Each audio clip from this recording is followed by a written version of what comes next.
Border disputes are escalating between Eastern European countries struggling to deal with the Middle East migrant crisis. Hungary closed its borders with Serbia and Croatia, causing migrants to flood tiny Slovenia, where police say more than 180,000 asylum seekers have entered the country since mid-October. 10,000 more came in just Wednesday.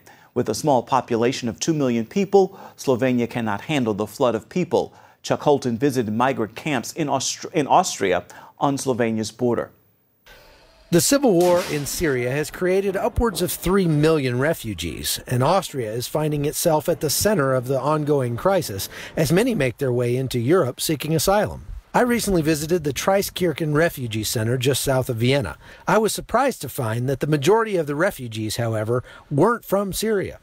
All the refugees I met were from either Afghanistan or Africa, and there were very few women, at least that I could see. Most were young men who are waiting to be told if they'll be allowed to stay in Austria. 2 hours south, near the town of Spielfeld, I visited the refugee processing facility where the refugees enter Austria from Slovenia. Here were more women and children, and most were actually from Syria.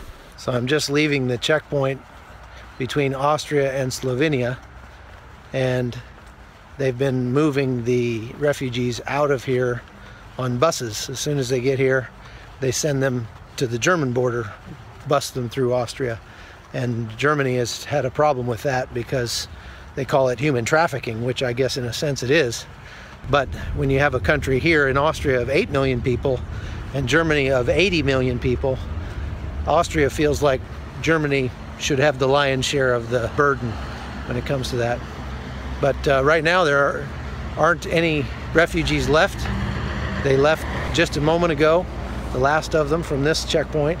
Of course, it's a Sunday, and they said that it ebbs and flows, so they could get 10,000 tomorrow, and they just don't know. So they're taking this time to clean up and be ready for the next wave of immigrants.